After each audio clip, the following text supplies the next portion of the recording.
বাইজিদ বুস্তামি রহমতুল্লাহি আলাইহি মহিলাকে জায়নামাজ পর্যন্ত নিয়ে আসলেন। এবার জায়নামাজে দাঁড় করে দিয়ে বাইজিদ বুস্তামি রব্বুল আমিনের দরবারে ফরিয়াদ জানাচ্ছেন, প্রভু,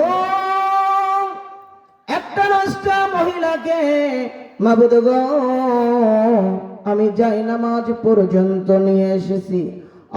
প্রভু, হেদায়েত করার মালিক তো আমি না, হেদায়েত করার মালিক হচ্ছেন আপনি। রব্বুল আমিন এই মহিলাকে আপনি হেদায়েত করেন। মহিলা মনে মনে ভাবতেছে, এত সুন্দর চেহারার অধিকারিণী হলাম আমি, আমার চেহারার দিকে দেখে লোকজন টাকা পয়সা দিনার দিরহাম সব কিছু ভুলে যায়। আর এটা কেমন লোক গো, আমার ভালোর জন্য রব্বুল আমিনের দরবারে ফরিয়াদ জানাচ্ছে। মহিলা আল্লাহু আকবার চিৎকার দিয়ে জমিনে পড়ে গেল আর বলল, রে বাইজিদ, আল্লাহর কসম করে বলি বাইজিদ গো, আর জীবনে কোনোদিন জিনার মধ্যে আমি লিপ্ত হব না। জোরে বলুন সুবহানাল্লাহ। আমার ভাইরা লক্ষ্য করুন, আমরা যদি রব্বুল আমিনের প্রতি মানানয়ন যদি আমরা করি, আল্লাহ পাকের কাছে যদি আমরা তাওবাতুন নাসুহা করি, রব্বুল আমিন অবশ্যই আপনার আমার तमाम জিন্দেগির গুনাহ maaf করে দিবে।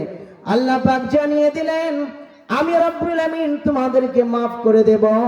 শুধু maaf করে দিয়েই শেষ হবে না, এরপর পুরস্কার হিসেবে আমি রব্বুল আমিন তোমাদেরকে জান্নাত দিয়ে দেব। জোরে বলুন সুবহানাল্লাহ। আমার ভাইয়েরা, জান্নাতের ভিতরে একটা সমাবেশ হবে। রব্বুল আমিন জান্নাতীদেরকে লক্ষ্য করে বলবেন, জান্নাতীরা রে, তোমরা কি কোরআন কারীম থেকে তেলাওয়াত শুনতে চাও? তারা বলবেন, হ্যাঁ প্রভু, আমরা শুনতে চাই তেলাওয়াত। রব্বুল আমিন দাউদ আলাইহিস সালামকে বলবেন, রে দাউদ, তেলাওয়াত করো গো। দাউদ আলাইহিস সালাম তেলাওয়াত করবেন। এমন সময় রব্বুল আমিন বলবেন, রে দাউদ, তেলাওয়াত তুমি বন্ধ করো। তিনি তেলাওয়াত বন্ধ করবেন। রব্বুল আমিন বলবেন, রে জান্নাতীরা, এর চাইতেও কি আরো মধুর কণ্ঠে কোরআন তেলাওয়াত শুনতে চাও নাকি? তারা বলবেন, ওগো প্রভু, এর চাইতেও কি আর মধুর কণ্ঠে কোরআন তেলাওয়াত আছে নাকি?